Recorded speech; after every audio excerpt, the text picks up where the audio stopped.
marketing and lived in 5 different countries. She speaks 6 languages and works full-time as a translator. Now living in Park City with her husband, 2 teenagers, a dog, and 2 cats. Tess communicates every day in different languages and with different creatures. However, communicating with her teenage children defies all the language skills she possesses. Today, Tess will talk about the hardest thing she's ever done, which is speech number 5 from the Competent Communicator Guide. Your body speaks. Her objective is to use stance, movement, gestures, facial expressions, and eye contact to express her message. The time is 5 to 7 minutes. Please help me welcome. Hoorah!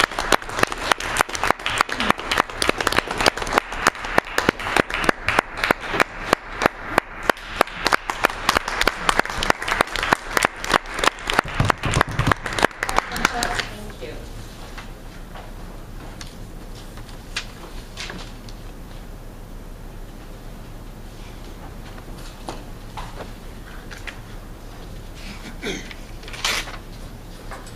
Of course, my speech today is going to be about my teenage kids when my teenager is with me. Like Marielle said, I speak 6 different languages. I'm an expert at intercultural communication, yet I cannot seem to understand my teenage kids.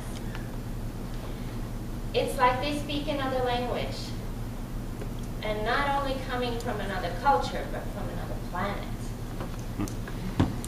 What happened to the sweet little kids that loved to hug me, adored me, and who it was easy to connect with every day? Don't get me wrong, my kids are still sweet. They do well in school.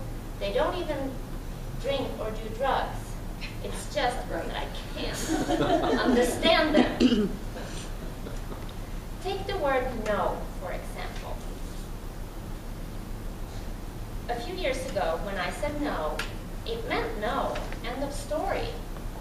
These days, no, they think that no can still mean yes. They can do something as long as I don't find out. Or they take the word no as an invitation to negotiate. And my teens are expert negotiators.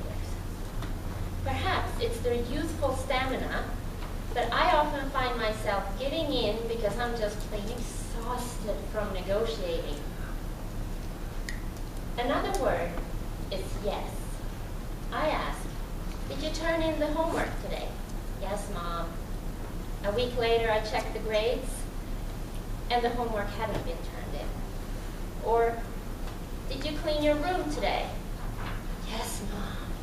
And I go downstairs and check, and my teens seem to think that cleaning the room means taking everything and putting it in a pile under the bed. Or, did you bring home your coat from school today? Yes, Mom.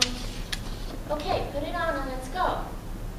Oh, but Mom, I couldn't find it. I guess I've lost it. That's when they use words. A lot of the times they don't even use words, you know? Yeah. It's a challenge to interpret that. But it's not only words that I don't understand. It's their capability and willingness to make stupid decisions. Like my son walking to school when it's snowing in just a t-shirt. Or they decide to have dessert first at lunch and then not have any room for real food. And then they complain that they're tired in the afternoon. Now, the experts say that I should think back to when I was a teenager in order to relate to them better. But believe me, thinking back to that time of my life is just plain scary. If anything, I made even worse decisions than them. For example, take the time when I was stranded with my friend on an island in Stockholm archipelago. It was in the middle of the night. We were with some boys that we had met only that evening. We were drunk and had no idea how to get out of there. On another hand, I guess if I think back, I can relate to my son wearing only a t-shirt when it's winter, because I have a vivid memory of walking to school or leaving for school one morning. It was below freezing and I wasn't wearing a hat, despite my mother telling me to. I guess she had enough, because she came out in her nightgown, yelling, waving the hat in the hand, yelling at me to put it on. How embarrassing. The experts also say that our teenagers are not just plain lazy or forgetful, but that their brains are just not fully developed yet. They are biologically incapable of functioning in a way that we sometimes expect them to. I see the dirty mess that my daughter left in the kitchen, while my daughter doesn't even remember making it. So being a teenage mom is by far the hardest thing I have ever done.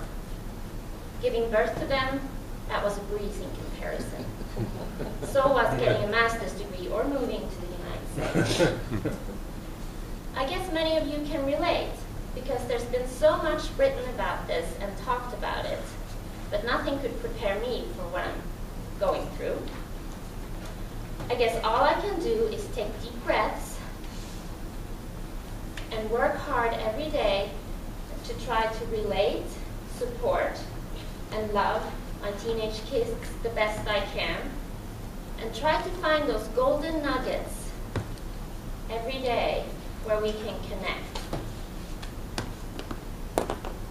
But that said, I don't think I will ever master the art of communicating or understanding my teenage kids.